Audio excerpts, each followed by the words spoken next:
بسم اللہ الرحمن الرحیم۔ السلام علیکم، کیسے ہیں آپ سب؟ آئی ہوپ کہ آپ سب لوگ بالکل ٹھیک ہوں گے۔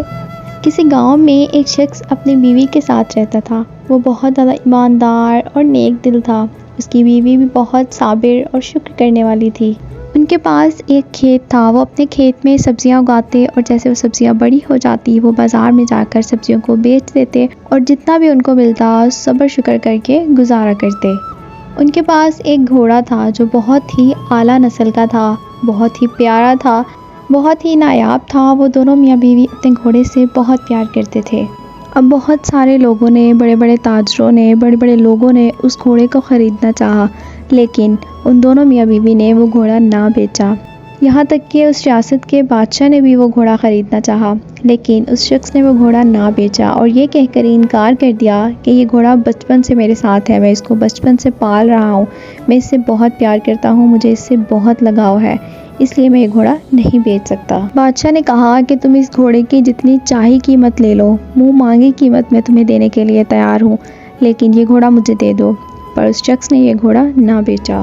اب ان کی اس حرکت پر گاؤں والوں نے بہت ساری باتیں بنائی، ان کو باتیں بھی سنائی کہ کتنے بیوقوف لوگ ہیں، بادشاہ کو گھوڑا نہیں بیچ رہے، بادشاہ اس کی منہ مانگی قیمت دے رہا ہے، لیکن یہ لوگ پھر بھی اپنا گھوڑا نہیں دے رہے، آخر کیا رکھا ہے اس گھوڑے میں۔ خیر، اس واقعے کو کچھ ہی دن گزرے تھے کہ ان کا گھوڑا اپنے استبل میں موجود نہیں تھا۔ ان دونوں میاں بیوی نے اس کو ڈھونڈنے کی بہت کوشش کی، لیکن وہ کہیں نہیں ملا۔ اب وہ روزانہ اللہ تعالیٰ سے دعا کرتے کہ اللہ تعالیٰ ہمارا گھوڑا کسی نہ کسی طریقے سے واپس آ جائے، جہاں بھی گیا ہے، جو بھی لے کے گیا ہے، جو بھی شخص لے کے گیا ہے وہ اسے واپس کر جائے، یا وہ اگر خود گیا ہے تو اپنے آپ وہ واپس آ جائے، ہمیں وہ بہت پیارا ہے، ہمیں اس سے بہت لگاؤ تھا۔ اب جیسے ہی اس گھوڑے کا لوگوں کو پتہ لگا تو وہ کہنا شروع ہو گئے کہ یہ لوگ کتنے بیوقوف ہیں، اگر یہ لوگ بیچ دیتے وہ گھوڑا، بادشاہ کو دے دیتے تو کتنا اچھا ہوتا۔ اب نہ تو ان کے پاس وہ گھوڑا رہا، نہ ہی اب ان کے پاس وہ دولت رہی جو گھوڑے کے بجائے ان کو ملنی تھی۔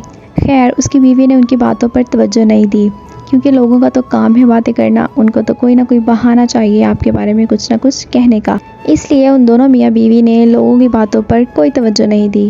ابھی کچھ ہی دن گزرے تھے کہ ان کا گھوڑا واپس آ گیا اور اس گھوڑے کے ساتھ ایک وائٹ کلر کا خوبصورت سا ایک اور گھوڑا تھا جو کہ بہت ہی پیارا تھا، لیکن وہ جنگلی گھوڑا تھا۔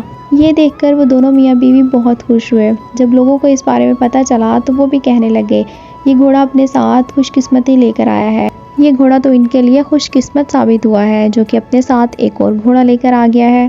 ان کے تو وارے نیارے ہو گئے۔ اب وہ شخص اپنے گھوڑے کے ساتھ ساتھ اس گھوڑے کی بھی تربیت کرنے لگا۔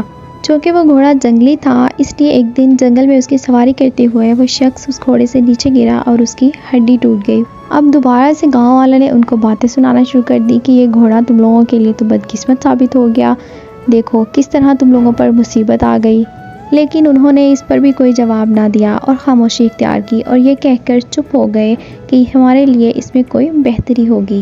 ابھی اس بات کو کچھ ہی دن گزرے تھے کہ اس ریاست پر ایک بہت بڑی فوج نے حملہ کر دیا اور اس قلعے کے سپاہی اس فوج کے آگے کم پڑ گئے۔ لڑائی کے دوران بہت سارے سپاہیوں کو تو اس فوج نے قتل کر دیا۔ باقی جو وہاں کے لوگ تھے، جو نوجوان لوگ تھے، جو بالکل صحیح سلامت تھے، فوج ان کو اپنے ساتھ غلام بنا کر لے گئی۔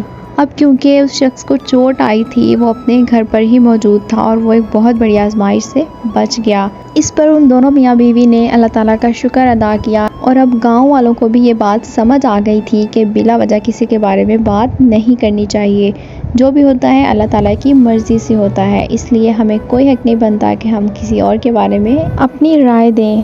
جس طرح کسی بک کا ایک پیج پڑھ لینے سے ہم اس پوری بک کے بارے میں نہیں جان لیتے، اسی طرح کسی ایک مصیبت کے آ جانے سے ہم کسی کی خوش قسمتی یا بدقسمتی کا فیصلہ نہیں کر سکتے۔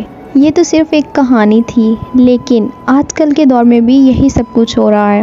کسی کی زندگی میں اگر کوئی ایک مصیبت آتی ہے تو لوگ اپنے لفظوں سے اس مصیبت کو کم کرنے کی بجائے اور بڑھا دیتے ہیں۔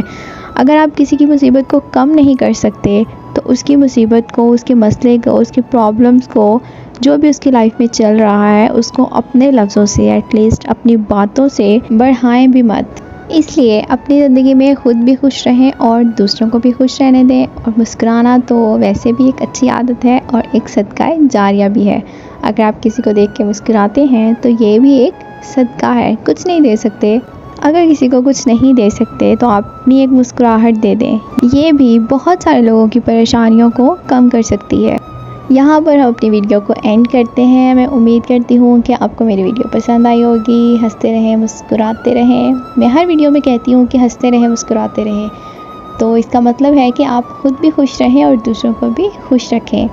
تو اپنا بہت سارا خیال رکھیں۔ ملتے ہیں نیکسٹ ویڈیو میں، تب تک کے لیے اللہ حافظ۔